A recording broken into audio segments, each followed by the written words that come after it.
राष्ट्रपति के अभिभाषण पर चर्चा के दौरान संसद के दोनों सदनों में सरकार और विपक्ष के बीच जोरदार सियासी संग्राम देखने को मिला। कल लोकसभा में कांग्रेस और राहुल गांधी पर जोरदार हमला करने के बाद आज प्रधानमंत्री नरेंद्र मोदी ने राज्यसभा में विपक्ष को घेरा। पीएम मोदी ने अपने भाषण में सरकार की उपलब्धियां गिनाई। उन्होंने लगातार तीसरी बार एनडीए की सरकार बनने को असामान्य घटना बताया और कहा कि उनकी सरकार के 20 साल अभी बाकी हैं। 60 साल के बाद ये हुआ है कि 10 साल के बाद कोई एक सरकार फिर से उसकी वापसी हुई है। और मैं जानता हूं कि भारत के लोकतंत्र की 6 दशक के बाद आई हुई घटना असामान्य घटना है। लेकिन मैं पिछले 2 दिन से देख रहा हूं कि आखिर तक पराजय भी स्वीकार हो रहा है और दबे मन से, कम मन से विजय भी स्वीकार हो रहा है। पीएम मोदी ने संविधान को लेकर कांग्रेस पर जोरदार हमला बोला। उन्होंने कहा कि Indira is India, India is Indira कहने वाले संविधान के सबसे बड़े विरोधी हैं। प्रधानमंत्री संवैधानिक पद है।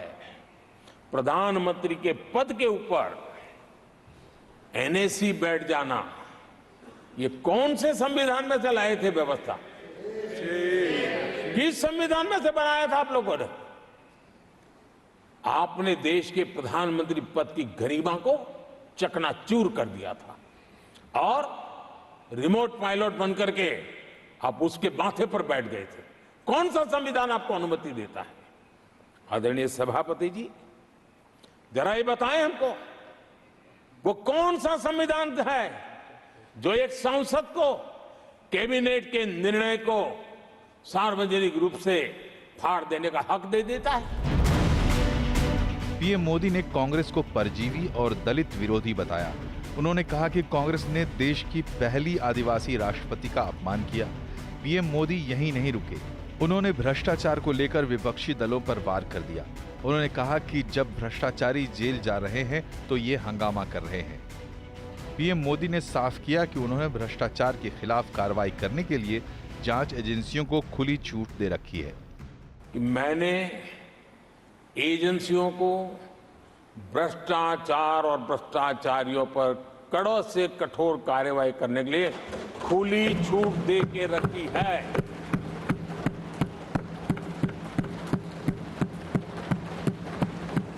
सरकार कहीं पर भी टांग नहीं अड़ाएगी। कोई भी भ्रष्टाचारी कानून से बच करके नहीं निकलेगा, ये मोदी की गारंटी है। कल लोकसभा में पीएम मोदी के भाषण के दौरान विपक्षी सांसदों ने मणिपुर को लेकर नारेबाजी की थी।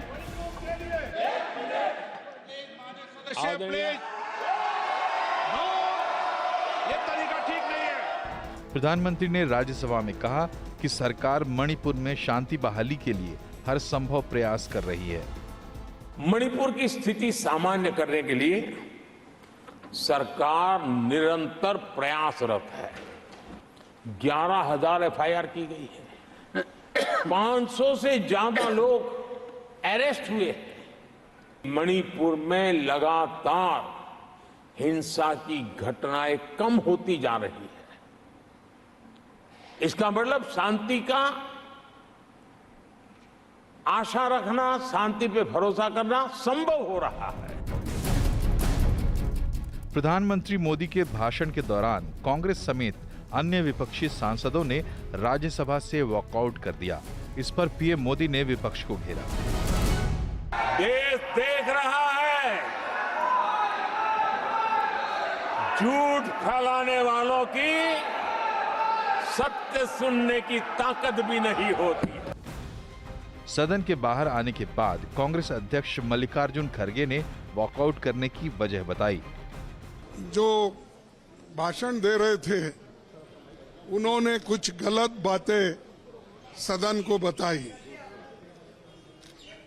गलत झूठ, और उनकी आदत है कि झूठ बोलना, लोगों को भ्रमित करना और जो सत्य के परी जो विरोध में बात करना, ये उनकी आदत है। लोकसभा और राज्यसभा को अनिश्चित काल तक के लिए स्थगित कर दिया गया है। सवाल ये है कि संसद में सरकार और विपक्ष के बीच जो टकराव देखने को मिला, क्या वो यहीं खत्म हो गया है या फिर आने वाले दिनों में ये और बढ़ेगा? क्या पहले से मजबूत विपक्ष अपनी भूमिका ठीक तरह से निभा रहा है? क्या विपक्ष अब की बार सरकार पर दबाव बनाने में कामयाब होगा या फिर मोदी सरकार वैसे ही चलेगी जैसे अब तक चलती आई है? पिछले 2 दिनों में लोकसभा और राज्यसभा में जो कुछ हुआ, इसी पर आज चर्चा करेंगे। बातचीत करने के लिए हमारे साथ जो मेहमान है, परिचय कराता हूँ आपका। 4 बहुत ही वरिष्ठ पत्रकार हमारे साथ हैं, कोई राजनीतिक दल नहीं है। विजय कुमार त्रिवेदी जी हमारे साथ हैं, और राजेश जोशी जी, प्रेम कुमार जी और अवधेश कुमार जी। आप सबका सर बहुत बहुत स्वागत है। विजय जी, सत्ता में कौन है आजकल? सरकार किसकी चल रही है?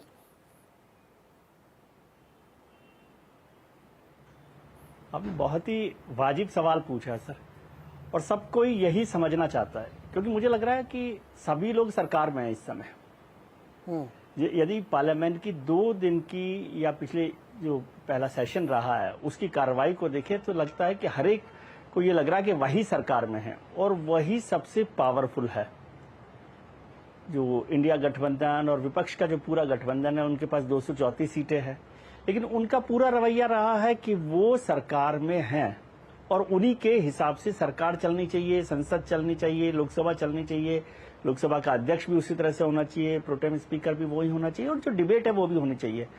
दूसरी तरफ एनडीए गठबंधन है, उसमें भारतीय जनता पार्टी की सीट्स कम हो गई हैं, 60 सीटें कम हो गई है। हालांकि 90 सीट्स कम हुई हैं, लेकिन 30 सीटें उन्हें नई मिली हैं, तो 60 सीटें आज कम है, 303 से 240 पर वो वहां पर हैं।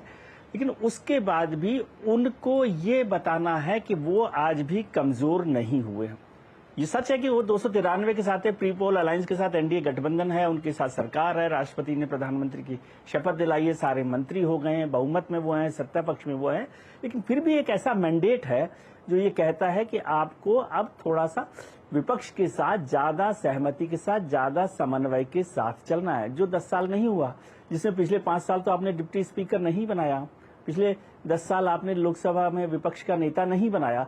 तो आज आपको मिलकर चलना है। लेकिन अभी मुझे लग रहा है कि अभी हमारी लड़ाई, जो नीरज जी का सवाल है, उसी पर टिकी हुई है कि सरकार में कौन है, किसकी सरकार चल रही है।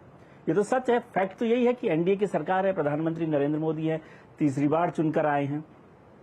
लेकिन एक फैक्ट यह है कि वो विपक्ष जो है, अब आपके 52 से 99 हो गए हैं, 234 पर आ गए 150 से, तो वो उनको एक ताकत लग रही है। मुझे लगता था कि ये ताकत का इस्तेमाल एक कंस्ट्रक्टिव तरीके से होगा, सरकार को घेरने के लिए, सरकार पर सवाल खड़े करने के लिए, और जो जनता के मुद्दे हैं जो नीरज जी यहाँ उठाते हैं वो संसद में भी सुनाई देंगे। लेकिन अभी कुल मिलाकर ये रस्साकशी चल रही है कि नीरज जी ध्यान रखिएगा, हम दूर नहीं हैं, हम बहुत मजबूत है। विपक्ष में बैठे हैं तो क्या हुआ, आपको लग रहा हो विपक्ष में, लेकिन 234 सीटें कम नहीं होती। ये भी बात ठीक है, 234 सीटें, 233 सीटें कम नहीं होती, बीजेपी की सीटें कम हुई है।